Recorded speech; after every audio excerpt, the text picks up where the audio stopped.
Alrighty guys, welcome back. I apologize for not having a video out recently. I am in the process of construction on our house, especially where our worms are.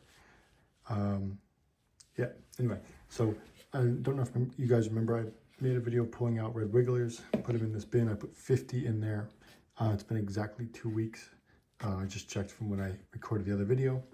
I poured all that into here. I picked out 25 of them. Right down in there. This is what we got. Anyway, I also pulled out or took some new bedding. This is coconut core, just moistened it real quick.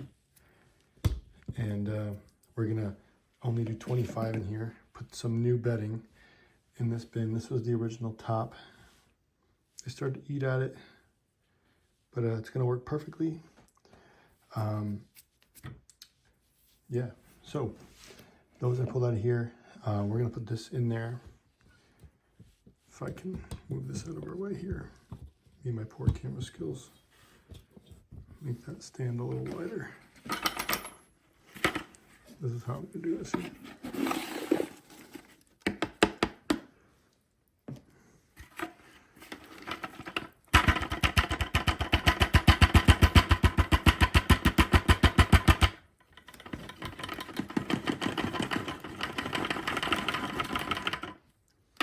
All right, we're gonna start with that. Get this out of our way. Anyway, we're gonna go back to restarting with that. And give them a little bit of food. Get that started and cover it up. I left the top out in the kitchen there, but I'll cover that. Anyway, we're gonna put that to the side and get started. The reason I'm only using 25 in here is because they are starting to breed pretty well, which brings us to this bin. This is one of those Chinese food takeout containers. We just got Chinese, so I took the container, washed it, used a lighter to hold it upside down, burnt a couple holes in the bottom. There's your airflow. In here, see if we can zoom in. I don't know if you can see right off the bat, there is a ton of cocoons. 1, 2, 3, 4, 5, 6, 7. There are still worms in here.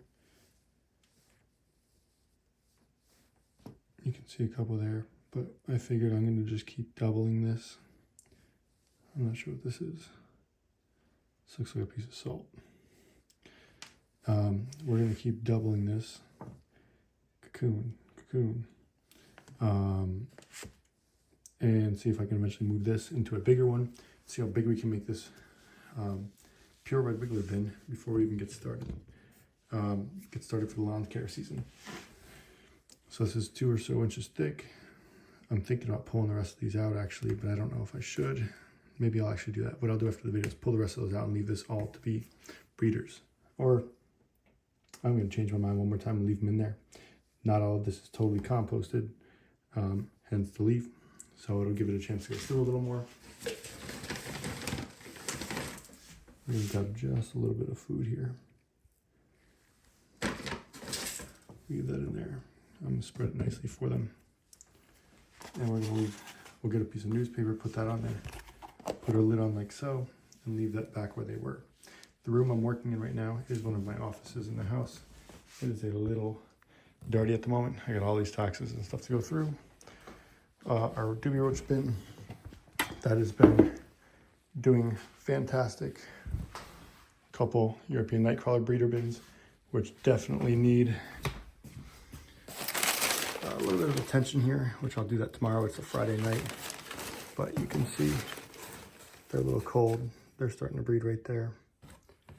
If I can get you a better video. But this is starting to look a little nice. We just gotta get them a little warmer. When I'm working in here during the day, a couple spares and my heater. We'll show you these real quick. These are on a heating pad attached to our thermostat down there. These have been doing great. Let me see if I can adjust this camera at all. I don't know how to do that very well. Whoops, I think I just broke it. Whoops. There we go, let's try that. I'm professional, aren't I? Anyway, I keep this towel over top just to wrap our heating tape.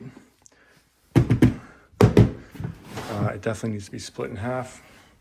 There's got to be over 5 to 6 pounds. There's an adult male right there, and a baby.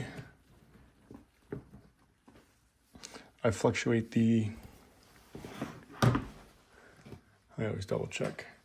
Fluctuate the humidity by how much I use the towel to cover this hole. Anyway, you can see we have a breeder right there on top. Right here. That's called her Otheca. They usually use those to air them out to, I guess, just assist with their breeding process. The walls are a little moist on the inside because I had the towel over it quite a bit. This is a freshly molted male. As you can see him climb up there.